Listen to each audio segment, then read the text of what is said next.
Do you want horse slaughter to end?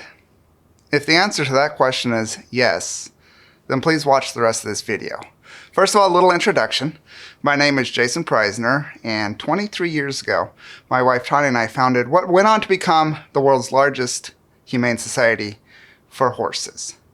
We've been rescuing, sheltering, and protecting horses since 2003, and in that time, not only did we create the world's largest animal welfare organization dedicated to preventing slaughtering and suffering of horses, we also created a diverse network of like-minded organizations across the nation, making it where every horse in the United States was within a day's drive of a safe place, an organization that would not tell them no. They were all united with one common philosophy: say yes to every horse in need. In 2006, just a few years after starting the organization, we were still young. We were blazing a trail. We had no idea where it was going. Tawny was just like 21 years old at the time. I was just a few years older than her. And we started rescuing from a kill lot over in Nevada. We saved hundreds of horses out of that kill pen, but then reality started to set in. We started to see what monster this was becoming. The monetary greed and the philosophy of enriching those who earn a posh living by killing horses, it just devastated our hearts. The reality that every horse we saved doomed 2 or 3 others to the cruel fate of slaughter in a Mexico or Canada slaughterhouse made it where, in good conscience, we could no longer rescue from kill lots, enriching the kill buyers. Every dollar given to the kill pen was literally blood money they used to go buy more horses. Legitimate horse rescues and welfare organizations work tirelessly to end horse slaughter. They look forward to the day when horses are no longer slaughtered, no longer getting put on trucks and shipped. Bail is no longer needed to be raised to save them from, quote, shipping the next day.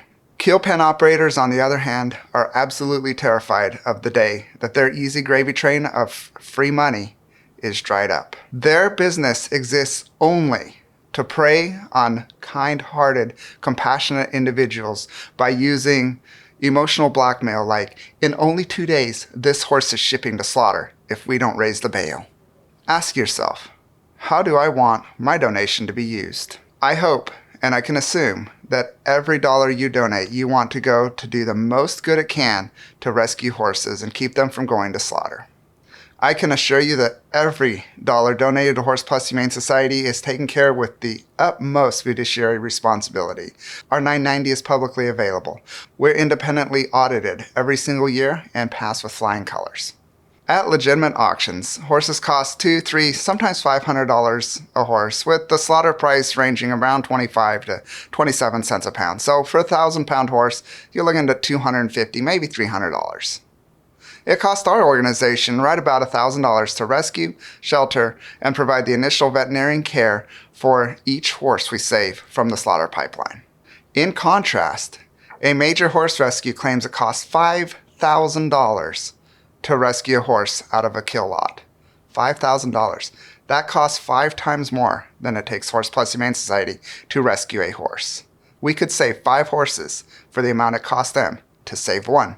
Another major national-sized organization spends an average of $23,000 for every animal they save.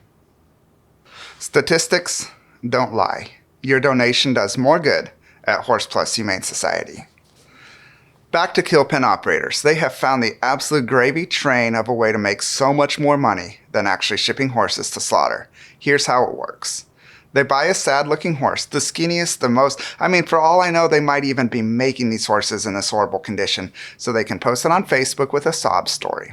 They use emotionally manipulative tactics and words such as, this horse is shipping in 2 days if we don't save it, or this horse almost made it on the trailer, but they just didn't fit, so if it's not bailed in 2 days, we're going to ship it anyway. You will notice that every single one of their posts is filled with an immediate, has to happen now urgency, or this horse is going to die. Every single post. It's emotional blackmail and it's sickening, but it works. It works really well. These kill pen operators are making money just hand over fist. Their posts reach thousands, tens of thousands, hundreds of thousands of people. People send them money through Cash App, Venmo, PayPal, untraceable, untrackable, untaxable, free money for them. How does it work exactly? So they get this horse for $200. They post it on their Facebook page for $1,000. Somebody pays the bail. Well, now they need another $250 for quarantine. Oh, and they need another transport, because not just anybody's allowed to transport off the kill pen lot. Oh no, they have to use their own transporter. So in the end, the person maybe pays $1,500, $2,000, $2,500 for this horse. And that's assuming they actually get the horse. A lot of times people pay for these horses that have nowhere for the horse to go, so the kill pen operator suddenly finds an amazing good home for the horse. Well, you can only imagine where that good, amazing home is. It's often slaughter. Just sickening. And meanwhile, the kill pen operators are laughing all the way to the bank. So how do kill pen rescues line up with all this?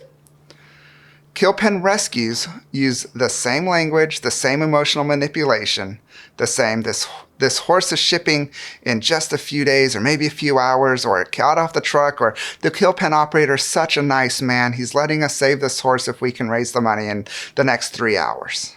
And it works well. Meanwhile, these rescues, some of them have absolutely no board of directors that are diverse, and a good number. One of them I saw, they had literally 3 people on their board, and 2 of them are related.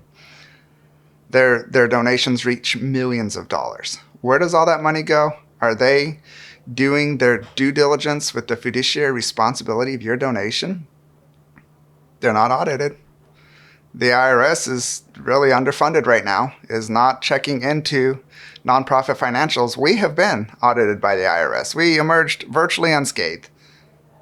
I have even seen kill lot operators create their own nonprofits just to try to add legitimacy to their operation. Kill pen operators running a horse rescue. That's a conflict of interest. I recently watched a podcast by a breed-specific rescue founder, and part of the Q&A was, why do we only rescue from feedlots instead of auctions? The mental gymnastics she had to go through to try to convince her audience that it was better for them to spend far more money rescuing from feedlots than from auctions literally gave me a headache, because it's indefensible. They're literally enriching the kill buyers at their feedlots instead of buying them at auction. And it gets deeper and it gets darker.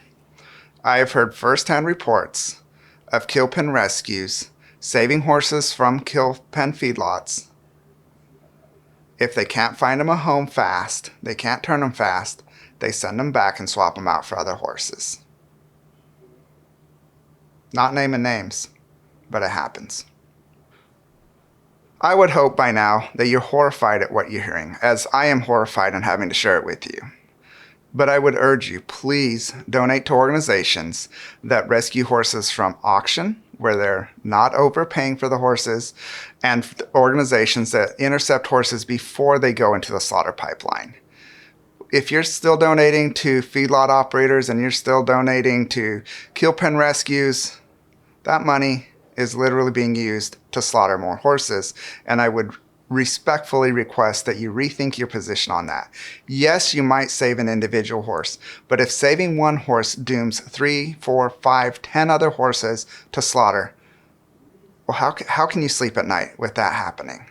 Please, donate where your money does the most good. Plus Humane Society is not the only organization that has taken a firm stand against purchasing horses from feedlot operators. There's a network of organizations across the United States, and it's growing. And it's a little discouraging. I'll have to admit, it's a little discouraging when you see these posts by these kill lot operators that get $10,000, $20,000, $30,000, and the kill pen rescues, they're making millions and millions and millions of dollars a year rescuing from feedlots and kill pens. But when you're doing the right thing, you just keep doing it because you know it is the right thing. And rescuing directly from auction and rescuing before horses go into the slaughter pipeline, like through owner surrenders and buyout programs, these are the way to save the most horses with your donation. And it's a way to be sustainable when horse slaughter is no longer an option. And I really look forward to that day.